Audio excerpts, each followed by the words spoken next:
Hello guys, welcome to my online CA.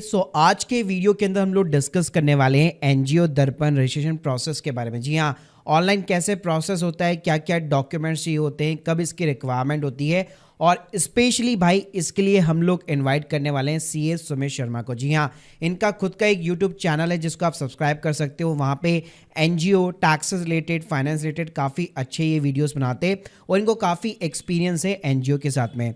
तो चलिए सुमित भाई को इनवाइट करते हैं और डिस्कस करते हैं सारी चीज़ें एनजीओ दर्पण रजिस्ट्रेशन के बारे में। और गाइस, वीडियो को शुरू करने से पहले बताना चाहूंगा, अगर आपको एनजीओ रिलेटेड कोई भी सर्विसेज की रिक्वायरमेंट है, link in the description box. Sumit भाई, welcome welcome to on my online C A. क्या हाल चाल है आपके?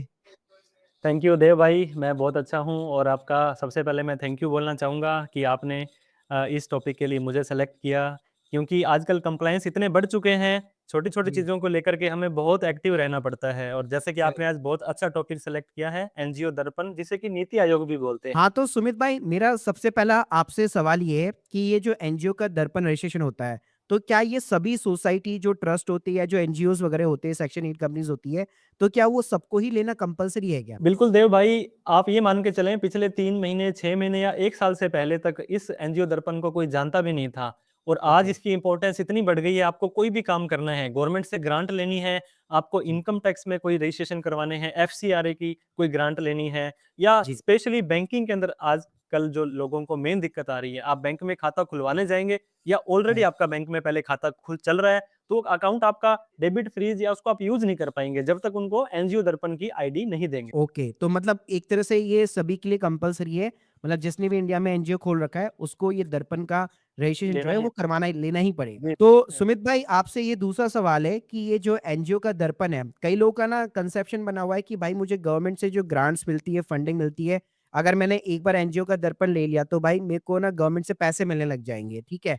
तो क्या ये बात सच है या मिथ है? इसके बारे में प्लीज़ एक बार बताइए। कहीं पर भी कोई काम अपने किसी गवर्नमेंट की किसी डिपार्टमेंट से आपने अगर वहाँ से फंडिंग लेनी है, तो उनकी एक प्रॉपर चेकलिस्ट होती है। जी। तो मैं ये बताना चाहूँगा, जो एनजीओ दर्पण नीति आयोग एक उनकी एक रिक्वायरमेंट है। ऐसा नहीं है कि आपने एनजीओ दर्पण में रजिस्ट्रेशन करवा लिया तो आपको ग्रांट 100% मिलेगी ही मिलेगी। लेकिन ये ओके। है कि अगर ये सर्टिफ़िकेट आपके पास होगा, तो ग्रांट लेने में आपको आसानी हो जाएगी। आप सामने वाले डिपार्टमेंट को, जैसे कि आपको पता है सीएसआर के कंपनीज़ को पैसा खर्च करना पड़ता है, जी, एफसीआरए जी। का पैसा आता है, सेंट्रल गवर्नमेंट, जी। स्टेट गवर्नमेंट बहुत तरह के फंड देती है। तो अगर जी। आपके पास ये सर्टिफ़िकेट होगा, तो आपकी चेकलिस्ट में एक डॉक्यूमेंट रेडी हो जाएगा, जिसके लिए आपको इधर-उधर भागना नहीं पड़ेगा। तो सुमित भाई, ये जो दर्पण रजिस्ट्रेशन है, ठीक है? तो उसके लिए क्या-क्या एक ट्रस्ट को या सोसाइटी को जो है डॉक्यूमेंट्स वगैरह मतलब लगाने पड़ते हैं, या उनकी एक तरह से रिक्वायरमेंट होती है या चेकलिस्ट होती है? देखो, डॉक्यूमेंट का ही सारा खेल है, आपको भी पता होगा देव भाई, विदाउट डॉक्यूमेंट तो आप कहीं पर किसी को प्रेज़ेंट ही नहीं कर पाते हैं। तो सबसे पहले तो अगर आपकी ट्रस्ट है, सोसाइटी है, एनजीओ है, सेक्शन 8 है, आप रजिस्ट्रार ऑफ संस्थाएँ में हैं, कहीं पर भी कोऑपरेटिव सोसाइटी में हैं, तो आपका पैन कार्ड बना होगा। विदाउट पैन कार्ड आप ओके। इस रजिस्ट्रेशन को नहीं कर पाएँगे। पैन कार्ड के साथ-साथ में आपको एक जो मेन पर्सन होगा, उसकी जो मोबाइल नंबर और ईमेल आईडी, क्योंकि आपको पता है कम्युनिकेशन वगैरह सब उस पर आएगा। राइट। उसके बाद में 3 मेंबर्स आपको पता होगा, प्रेज़िडेंट, सेक्रेटरी, ट्रेज़रर, हम लगभग इन्हीं को ही ओके। यूज़ करते हैं। इन तीनों राइट। का पैन, इन तीनों का आधार और उसके बाद में तीनों के मोबाइल नंबर, मेल आईडी। आपकी ओके। संस्था कहाँ पे रजिस्टर्ड है? सपोज़ आपने ट्रस्ट डीड बना रखी है और उसको रजिस्ट्रार ऑफ ट्रस्ट में यहाँ पे डी रजिस्ट्रेशन करा रखा है, तो ट्रस्ट डीड आपको अपलोड करनी पड़ेगी। अगर आपके जी। पास एक सिंगल पेज का रजिस्ट्रेशन ऑफ जो इसका है संस्थाओं का रजिस्ट्रेशन का है, संस्थाओं का। जी। कोऑपरेटिव के अंदर है, मतलब जहाँ पर भी आप रजिस्टर्ड हो, कोई प्रूफ तो होगा आपके पास, वो राइट। चाहिए। संस्था का पैन चाहिए, 3 मेंबर्स की पैन और आधार चाहिए। इसके अलावा आजकल एक यहाँ पे गवाह का भी माँगा जाता है, जिसे कि हम नॉर्मली विटनेस बोलते हैं। एक जी, जी। विटनेस जो इस संस्था से उसका लेना-देना नहीं होना चाहिए, उसका आधार कार्ड आपको देना पड़ेगा। बाकी तो ओके। ज़्यादा यहाँ पे इन्फॉर्मेशन, क्योंकि उसके जो आपको पता होगा ना कि यहाँ पे एफिडेविट में एक गवाह भी माँगा जाता है, तो ये ऑनलाइन राइट, सब राइट। एफिडेविट हम दे रहे हैं, तो उसका भी ओके। गवाह आपको। यानी ये सारे जो डॉक्यूमेंट्स होंगे वो ऑनलाइन ही चाहिए होंगे, कहीं पे हमें ऑफिस वगैरह कुछ भी ऐसे विज़िट नहीं करना, करेक्ट? जी, जी, जी। किसी ऑफ़िस में विज़िट करने की ज़रूरत नहीं है। आपको ये जो एनजीओ दर्पण का भी हमें जैसे बताने भी वाले हैं, प्रॉपर स्टेप बाय स्टेप आपको बता देंगे। तो सुमित भाई, जैसे एनजीओ के अंदर से कई लोग हमारे पास में भी एनजीओ क्रिएट करवाने आते हैं, कोई सेक्शन 8 बनवाता है, कोई ट्रस्ट बनवाता है, कोई सोसाइटी बनवाता है, ठीक है? तो इसमें क्या-क्या मतलब रिक्वायरमेंट्स होती है? क्या कोई भी जो एनजीओ है, मतलब वो अप्लाई कर सकता है, या पहले से उसको पहले एक एनजीओ पूरा एक फॉर्मेट जो है, पूरा फॉर्मेशन करना पड़ेगा, या उसके बाद में फिर दर्पण के लिए वो प्रोसेस कर सकता देखिए देव भाई, हमने 2 ही चीज़ें डिस्कस की। आपके पास पैन है? कार्ड होना चाहिए और उसका जी, रजिस्ट्रेशन सर्टिफ़िकेट होना चाहिए। मैंने जी, आपको बताया बहुत तरह के एक स्टेटस होते हैं, जैसे कि आपने ट्रस्ट डीड बना ली, जो राइट, एनजीओ एनपीओ बोलते हैं, आप राइट, एओपी हो, अगर आप बीओआई हो, उनके लिए भी करेक्ट, एलिजिबल हो गए। हमने यहाँ पे एक प्रैक्टिकल केस ऐसा देखा है, जैसे जी, कुछ गौशाला वगैरह होती है या कुछ ऐसी राइट, राइट, लोकल बॉडीज़ हैं, उनके जी, लिए भी जिनके पैन कार्ड का जो 4th कैरेक्टर है, या तो जी, टी है, मतलब ट्रस्ट होता ओके, है, ए है राइट, एओपी है, बी है बीओआई है, तो इन सभी राइट, के लिए ही है।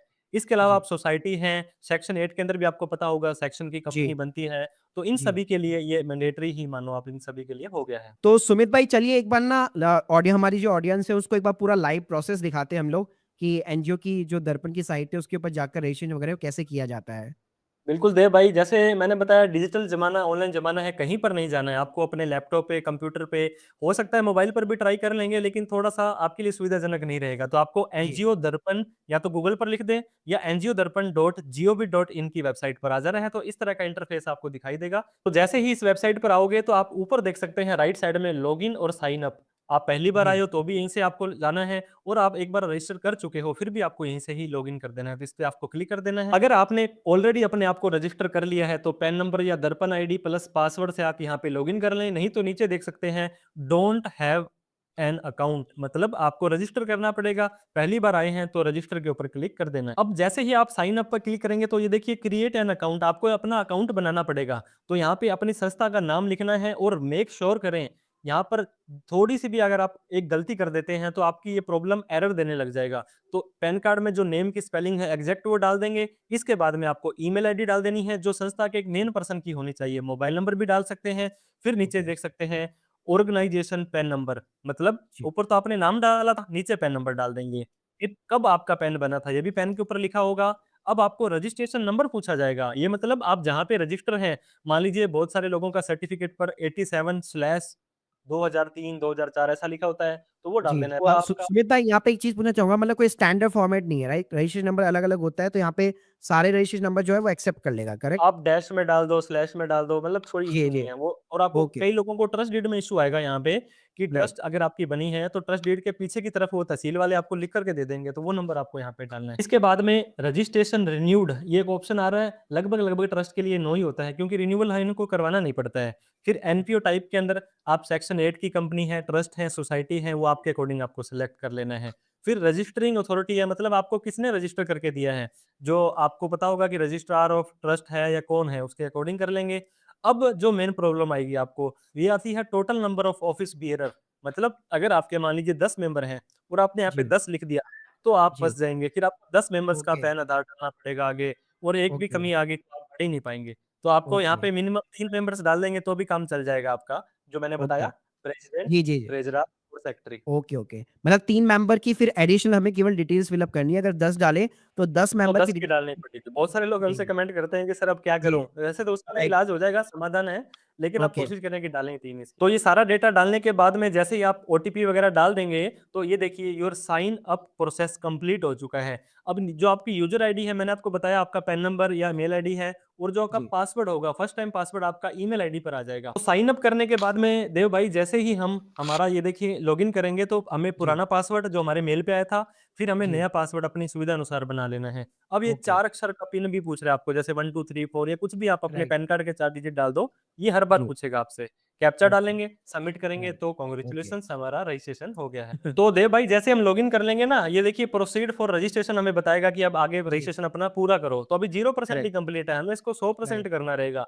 जो चीज़ शुरू-शुरू में आपने डाली थी, आपका नेम, ये जो चीज़ें हैं ना डिस्ट्रिक्ट वगैरह, ये सारी आपकी यहाँ पे जी, ऑटोमेटिक आ जाएगी। अब इसके बाद क्या है ना, इसके बाद हमें क्या स्टेप बाय स्टेप डिटेल डालनी है। एनपीओ मतलब हमारी संस्था की डिटेल, मेंबर्स की ओके, डिटेल, जितने मेंबर हमने पहले सेलेक्ट किए थे। इसके बाद जी, में वर्किंग एरिया भी हम कहाँ-कहाँ, क्या-क्या काम करते हैं। कोई कोई एजुकेशन में करता है, कोई करेक्ट, प्लांट में करता है, जैसे भी उसका एरिया है। वर्किंग जी, एरिया के बाद में फाइनल सबमिशन है, मतलब ये स्टेप बाय स्टेप चलेंगे। तो हमने यहाँ ओके, पे ऑर्गेनाइजेशन की सारी डिटेल डाल दी है। लगभग ओके, तो डिटेल अपनी पहले आ ही गई थी, लेकिन नीचे राइट, देखिए एफसीआरए का या इनका ये अवेलेबल डिटेल है कि आपको नहीं है? अपने हिसाब से कर देना है। ओके, ऐसे हम बेसिक डिटेल डाल देंगे, उसके बाद में एनपीओ का रजिस्टर्ड ऑफिस, क्योंकि हमारे पास में ट्रस्ट डीड में भी हमारे पास एड्रेस होगा, कोशिश करें आप सही का एड्रेस, जो हर जगह आपका एड्रेस सेम है बैंक वगैरह में, वो सेम एड्रेस यहाँ पे डाल करके नीचे पेरेंट ऑर्गेनाइजेशन को नो कर दें। कई बार क्या होता है ना, एक एंटिटी के नीचे 2-3 एंटिटीज़ होती है। अब नीचे आपसे 2 सपोर्टिंग डॉक्यूमेंट माँग रहा है, अपलोड डॉक्यूमेंट्स, और दोनों ही कंपल्सरी है। Upload okay. रजिस्ट्रेशन सर्टिफिकेट, मैंने आपको बताया था ट्रस्ट डीड है तो वो डाल दीजिए, या जी। कोई भी सर्टिफिकेट आपका सिंगल पेज का है। और सेकंड ओके। जो अपलोड आपसे मांग रहा है, अपलोड एमओयू, आपको पता होगा ट्रस्ट डीड है, एनी सपोर्टिंग डॉक्यूमेंट, जैसे कई बार विधान नहीं होता जो हमारे बायलॉज होते हैं वो राइट। लिखे होते हैं, तो वो बायलॉज भी अपलोड कर सकते हैं। आपके पास एक्स्ट्रा डॉक्यूमेंट नहीं है तो भी जी। टेंशन नहीं लेनी है आपको, दोनों में ही मतलब सेम जैसे आपका। अगर सेक्शन जैसे 8 कंपनी है, तो एक तरह से उनका एक रजिस्ट्रेशन का सर्टिफिकेट हो गया एमसीए का, और उसके साथ में उनका एमओयू जो एयू जो होता है बेसिकली, वो एक तरह हाँ, से उन्होंने अपलोड कर दिया। ओके, हाँ, ओके। अगर नहीं है इन केस तो जी। आप दोनों में सेम चला करके अपना काम चला सकते हो। अच्छा, मतलब एक ही सर्टिफिकेट को मैं दोनों टैब के अंदर डाल सकता हूँ, अगर आपके पास कोई ऑप्शन नहीं है तो ये और कोई आपके लिए ऑप्शन बेटर नहीं है रहेगा। तो? ओके, हाँ, ओके। अब देव भाई क्या होगा, हमने हमारी ट्रस्ट की डिटेल तो डाल दी। शुरू में मैंने जी, आपको बताया था जितने मेंबर्स डालोगे उनकी सभी की जी। डिटेल आपको डालनी पड़ेगी। तो अगर आपने 3 राइट। मेंबर्स वहाँ पे डाले थे, यहाँ पे ये जी, देखिए मेंबर एडेड 0 आ रहा है, तो जी। ऐड न्यू मेंबर पर आपको क्लिक कर देंगे। उनकी ओके। बेसिक सी डिटेल आपको पता होगा, पैन, आधार, पैन में क्या नाम, आधार में क्या नाम, जी, उनका मोबाइल नंबर, मेल आईडी, यहाँ पे जी। अलग-अलग डिटेल डाल देनी है हर में। तो ये देखिए पर्सनल डिटेल हमारी पहले मेंबर की, उसका नेम, उसका डेट ऑफ ओके। बर्थ, उसका जेंडर, पेरेंट टाइप जी, के मतलब है उसके फादर या मदर का किसका नाम डालना चाहते हैं, डेजिग्नेशन में वो प्रेज़िडेंट है, सेक्रेटरी है, ओके, वो डाल देंगे। उस व्यक्ति का ओके। नेम, अब क्या होता है कई बार पैन कार्ड में नेम अलग है, आधार कार्ड में नेम अलग है। तो नेम एज़ पर जहाँ पैन पूछा है पैन डालें, नेम एज़ पर आधार जहाँ पूछा है आधार नंबर डालें, मोबाइल, ईमेल डालें, और ये व्यक्ति कब से इस ट्रस्ट में काम कर रहा है, तो आपके पास प्रूफ होगा कि ये शुरू से कर रहा है, कब से कर रहा है, वो डाल देंगे। नीचे आने जी, के बाद कंप्लीट एड्रेस आपको डाल देना है उस मेंबर का, मेंबर नंबर 1 की बात हम ओके। कर, तो आपको क्या है, जैसे ही एक मेंबर की डिटेल डाल ली, एग्री डाला और सबमिट कर दिया। देखिए योर जी। रिक्वेस्ट टेस्ट भी हो जाएगी, हमारे तीनों मेंबर की डिटेल एक्टिव, एक्टिव और एक्टिव दिखा देगा। इसका क्या मतलब है कि आप अब आगे बढ़ सकते हैं। हमने मेंबर्स की डिटेल को यहाँ पे फिल कर दिया है। फिर बोल रहा मतलब हूँ, जैसे मेंबर आपने बताया आपने था कि प्रेसिडेंट हो गया, सेक्रेटरी हो गया, ट्रेज़रर हो गया, तो इन तीनों की डिटेल्स आप वन बाय वन करके ऐड करा दो एज़ अ मेंबर्स। ऐड कराते जाएँगे। आपको पैन जी, तार आधार, मोबाइल नंबर, मेल आईडी डालना ओके। है। बेसिक सी जितने डिटेल्स मेंबर डालनी है आपने, मतलब। हाँ, बेसिक जी, डिटेल जितने मेंबर आपने शुरू में वहाँ पे डाले थे, उतने की जी, उतनी डिटेल आपको यहाँ पे डालनी पड़ेगी। तो अब देखिए वर्किंग एरिया आ गया आपका। वर्किंग एरिया में आप कौन-कौन से स्टेट में काम करते हो? सपोज़ करो एक से ज़्यादा स्टेट में है तो उन सभी को सेलेक्ट कर लेंगे। एक से ज़्यादा डिस्ट्रिक्ट में काम करते हो और प्राइमरी आपका जो सेक्टर है, एजुकेशन है या जो भी होगा लिस्ट में आ जाएगा, उसको आपको यहाँ पे सेलेक्ट कर लेना है। नीचे ओके। प्रोजेक्ट डिटेल आ रही है और एक्टिविटीज़ आ रही है। मैं जी, आपको ये रेकमेंड करूँगा क्योंकि यहाँ पे कुछ डालें या ना डालें, आपका डेटा सेव हो जाएगा। तो अगर ओके, इस पे क्लिक करेंगे और उसको सेव कर देंगे तो कोई डिटेल डालने की भी ज़रूरत नहीं है, ऑटोमेटिक ही आपका ओके। काम हो जाएगा। तो सुमित भाई, ये जो प्रोजेक्ट की डिटेल्स है, एक्टिविटीज़ है, अगर किसी को नहीं मालूम है या डालने की ज़रूरत नहीं है, राइट? मतलब कंपल्सरी नहीं है, मतलब आप ऑप्शनल की तरह नो करके आगे यहाँ पे प्रोसीड कर सकते हो, करेक्ट? हाँ, नो करके सबमिट करेंगे तो आपका काम ये ग्रीन टिक लग जाएगा आपका, कोई इश्यू नहीं है। अगर ओके, डिटेल है तो डाल दीजिए, आपकी मर्ज़ी है। ठीक है। और एक्टिविटी में भी अगर आपके पास में एक्टिविटीज़ है तो आप डाल सकते हो कौन बेसिकली, से साल वरना से, इसको भी कौन से आप नो सेक्टर में? करके जो है आगे प्रोसेस कर सकते हो। अब ये देखिए जो-जो चीज़ें ग्रीन हो चुकी हैं मतलब हमने वो सारी डिटेल डाल दी है। अब हमें फाइनल सबमिशन में आना है। इसके अंदर जी, क्या होगा आप यहाँ पे देख सकते हैं, एक विटनेस की डिटेल आपको डालनी है। उसका सेम आधार कार्ड के अकॉर्डिंग सारी डिटेल आपको एड्रेस, नेम वगैरह डाल देना है। तो जैसे ही हमने अभी डिटेल डाली थी, मैंने बताया था 3 मेंबर्स के अलावा देव भाई एक व्यक्ति की डिटेल और डालनी है। तो एफिडेविट जी, का नाम डाल दिया है। वो सब ओके, वो मतलब एक तरह से वो उसकी वो बोल रहा है कि हाँ, मैं इनको जानता हूँ, ये सही काम कर रहे हैं, है ना? और ओके, आपको ओके, ओके। आपकी वर्किंग एरिया की या पहले हमने डिटेल्स बताई थी, वो आपको जी, अपने वैसे तो बिज़नेस के या जो भी आपका काम है, आपके ऑब्जेक्ट है, उसके हिसाब से डाल देनी है। तो ये ओके, एफ़िडेविट को आपको ओटीपी से वेरीफ़ाई करना है। नीचे जब आएँगे तो एक ओके, ओटीपी जो मेन मेंबर इ इस जिसका एफ़िडेविट हमने लगाया है उसकी नहीं जाएगा। ये जो ओके, मेंबर्स हैं जो हमारे जो मेन मोबाइल नंबर डाला था, उस पर एक ओटीपी हाँ, जाएगा और ये ओके, एफ़िडेविट सबमिट हो जाएगा। तो अब मैंने आपको बताया ये देखिए मोबाइल और ईमेल पर सेम का सेम ओटीपी जाएगा, ये डाल के आप सबमिट करेंगे तो आपका ओके, एफ़िडेविट सबमिट हो चुका है। ऐसे ही आप एफ़िडेविट सबमिट कर देंगे, आपको बधाइयाँ दी जा रही हैं, कांग्रेचुलेशन दिया जा रहा है कि आपकी दर्पण आईडी जनरेट हो चुकी है। इसका क्या मतलब है? ओके, आप अपनी आईडी को जनरेट कर चुके हैं। अब चेक ओके, डिटेल पर आप जाएँगे, तो आपको ये होम पेज पर लेकर के जाएगा। आपके स्टेट के हिसाब से देव भाई अगर आप राजस्थान से हैं, तो आरजे के जी, नाम से चालू हो जाएगी, है ना? जो कौन ओके, से साल में बनी और कितने नंबर आपकी आईडी है। यहाँ पे ओके, देखिए इसकी आरसी एक्सपायरी यहाँ पे दर्पण आईडी है और दर्पण आईडी आपकी एक्टिव होनी चाहिए। देखिए यहाँ पे एक्टिव दिखा ओके। रहा है। तो सुमित भाई, जैसे अभी हम लोगों ने रजिस्ट्रेशन को देखा, लेकिन इसका ना हमने कोई सर्टिफिकेट नहीं देखा कि ये सर्टिफिकेट वगैरह कैसे निकलता है। तो प्लीज़ एक बार ना आप वो भी एक बार एक्सप्लेन कर दीजिए ऑडियंस जी, को। देव भाई वैसे तो क्या है ना यूजुअली जो नंबर जनरेट हो गया आपका यूनिक आईडी से काम चल जाता है, लेकिन मज़ा नहीं आता जब से कोई हम कहीं पे रजिस्टर्ड हुए ना राइट। और रजिस्ट्रेशन सर्टिफिकेट ना मिले हमें ना। जी, तो जी, एक तो जी। जो हमने अभी लास्ट में जो वीडियो के अभी आपको जो भी हमने ट्यूटोरियल बताया उसके लास्ट में जब जी, आपको एनजीओ दर्पण आईडी जनरेटेड आ रही थी, आप क्या कर जी, सकते हैं सिंपली ड्रॉप करेंगे तो उसका स्क्रीनशॉट आप ले सकते हैं, है ना? एक तो ये हो ओके, गया। सेकंड है आपको एनजीओ दर्पण की वेबसाइट पर फिर से आ जाना है। जब तक कि आप एनजीओ ओके, दर्पण की साइट पर आएँगे ना तो आप ये देख सकते हैं यहाँ पे ये जो मेनू है ऊपर यहाँ पे तीसरा ऑप्शन एनपीओ डायरेक्टरी आ रही होगी, है ना? हाँ जी, हाँ जी। तो अगर इनमें से मान लीजिए आप राजस्थान के अंदर हैं, कौन से स्टेट में हैं, है ना? कौन से डिस्ट्रिक्ट में जी, हैं? अगर आपको नहीं पता है तो आप क्या करेंगे, आपकी दर्पण आईडी तो अभी जनरेट की थी आपने, तो जी। उसको यहाँ से क्या कर देंगे, पेस्ट कर देंगे, है ना? ओके। दर्पण आईडी नहीं पता आपको तो आप सर्च बाय एनजीओ नेम में जाएँगे ना, जी, फिर आपको क्या करना है, ये प्यारा-सा कैप्चा आपको यहाँ पे दिखाई दे रहा होगा। जी। इस कैप्चा कोड को आपको डाल के क्या करना है, ओके। सर्च बटन पे क्लिक सर्च करना है। बटन पे क्लिक करना है। ओके। जैसे देखिए मैंने सर्च किया, तो जी। नाम से भी करेंगे तो भी आ जाएगा। अब आपका एनपीओ का नेम पे जैसे आप क्लिक करेंगे ना, तो ये जी, देखिए जी। यहाँ पे आपकी डिटेल आ गई सारी। अच्छा, सारी अब डिटेल्स आ गई आपको तो इसी का हाँ, ये देखिए। स्क्रीनशॉट या मैं डाउनलोड भी कर सकता हूँ। हाँ, इस पे स्क्रीनशॉट की ज़रूरत नहीं है। देखिए ये पर्पल कलर में आपको ना ये जो सॉरी ऑरेंज कलर में राइट, आपको राइट। डाउनलोड डाउनलोड का ऑप्शन दिखाई दिया देता है। है। जी, जी, जी। तो ये भी पीडीएफ आपका मतलब एक तरह से प्रिंट निकाल तो सुमित भाई, अब मैं ये पूछना चाहूँगा, ये हम लोगों ने दर्पण रजिस्ट्रेशन आईडी भी जनरेट कर ली, सर्टिफिकेट भी जनरेट कर लिया। तो क्या ये वापस मेरे को 1 साल बाद, 2 साल बाद क्या रिन्यू कराना पड़ेगा? इसकी कितनी वैलिडिटी होती है? और कहाँ-कहाँ पे ये यूनिक आईडी जो है मैं यूज़ कर सकता जी, देखिए भाई ये बहुत ही आजकल तो बहुत ही पावरफुल आईडी मान सकते हो आप इसको ना। ये वन हूँ? टाइम ओके, रजिस्ट्रेशन है, इसका कोई रिन्यूअल आपको नहीं कराना है ना। आपके स्टेट के ओके। अकॉर्डिंग आपको ये आईडी मिल जाएगी। बहुत सारी जी, गवर्नमेंट की स्कीम्स है, मैंने बताया एफसीआरए के लिए, आपने जी, गवर्नमेंट की ग्रांट लेनी है, एटीजी, ट्वेलरी भी कई बार माँग लेते हैं जो क्योंकि सीआईटी जो है वो उनके ऊपर डिपेंड करता है। तो सबसे important last but not the least bank accounts के अंदर क्योंकि आपको पता है संस्थाओं का सारा काम बैंक के राइट, अंदर ही होता है, बैंक के थ्रू ही होता राइट। है।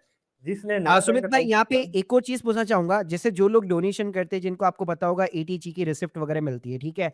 तो उसका भी एक अलग से रजिस्ट्रेशन होता है, तो वहाँ पे भी क्या ये यूनिक आईडी जो दर्पण आईडी वहाँ पे यूज़ आती है? देखिए देव भाई एटीजी जैसे हम डिपार्टमेंट से अप्लाई करेंगे सीआईटी एग्जाम्शन जी, से तो वो जी। उनके ऊपर डिसाइड करता है कि हमारी क्वेश्चनरी में अगर वो मांगते हैं फिर हमें देना राइट, पड़ेगा एज सच राइट। अभी तक तो मतलब ऐसी कंपलसरी नहीं है एटीजी ओके, इसके विदाउट भी आपको मिल जाता है ऑलरेडी ओके। आपका बैंक में खाता खुल रखा है और जी, आपका लेन देन आप नहीं कर पाओगे क्योंकि ये जी। आरबीआई की गाइडलाइन आ गई है कि आप जितनी भी संस्थाएं हैं ना राइट। उनको एनजीओ दर्पण की आईडी फील्ड करेंगे तभी वो आगे का काम करने देगा तो ये काफी अच्छा, मतलब इंपॉर्टेंट एक तरह से कंपल्सरी हो गया कि जितनी भी ऑर्गनाइजेशंस है, सभी को दर्पण आईडी चाहिए होगी, तभी उनका बैंक अकाउंट रन कर पाएगा, वरना बैंक जो है वो फ्रीज़ कर देता है एक तरह से अकाउंट। जी, बिल्कुल जी, बिल्कुल, आप कुछ लेन-देन ही नहीं कर पाएँगे क्योंकि संस्थाओं का सारा ओके। काम ही बैंक से होता है ना, तो ये तो सुमित भाई, थैंक यू सो मच यार, आप लोग आपने आज मतलब इतना ज़्यादा डिटेल के अंदर यहाँ पे चर्चा की, स्पेशली एनजीओ दर्पण के ऊपर। और बाकी गाइस, जिन लोगों को नहीं मालूम तो सीए सुमित शर्मा सर्च कर लीजिएगा, और बाकी इनके चैनल का लिंक भी जो है मैं डिस्क्रिप्शन बॉक्स के अंदर डाल दूँगा। मुझे इस लायक समझा कि मैं आपके चैनल पर आकर के हमारी जागरूक जनता को जागरूक और कर सकें क्योंकि पता क्या है आजकल प्रोफ़ेशनल सर्विसेज़ अप्रोच करना भी हर एक व्यक्ति के ना क्योंकि एनजीओ हैं जी, बेचारे समाज सेवा कर रहे हैं, इनको कई बार फाइनेंशियल करेक्ट। सपोर्ट नहीं मिलता है, तो कोशिश जी। रही कि हमारी आगे भी हम जनता को जागरूक करते रहें, इनको कोई स्पेसिफ़िक नहीं, टॉपिक पर डेफ़िनिटली और मेरे पास कोई में, क्योंकि स्पेशली यही रीज़न था, क्योंकि हमारे पास में बहुत क्वेरीज़ आती हैं, जहाँ पे वो कॉस्ट भी अपनी अफ़ोर्ड नहीं कर सकते हैं, ठीक है? जैसे कोई गौशाला हो गया, कुछ भी हो गया, या मंदिर चैरिटेबल ट्रस्ट हो गया, तो डेफ़िनिटली उनके लिए डेफ़िनिटली ये वीडियो जो है बहुत ज़्यादा हेल्पफुल रहने वाला हाँ, फिर भी कोई आपकी व्यूअर्स सब्सक्राइबर्स को कोई क्वेरी रहती है तो मैं मॉनिटर जी, करूँगा कमेंट्स वगैरह अगर कुछ होगा तो ज़रूर बिल्कुल, बिल्कुल, बताऊँगा। अगर आप लोगों की कोई भी क्वेरीज़ है, तो प्लीज़ कमेंट बॉक्स के अंदर ज़रूर बताइएगा, और हमारे चैनल को ज़रूर सब्सक्राइब कीजिए, और सुमित भाई के चैनल को भी भाई ज़रूर सब्सक्राइब कीजिए।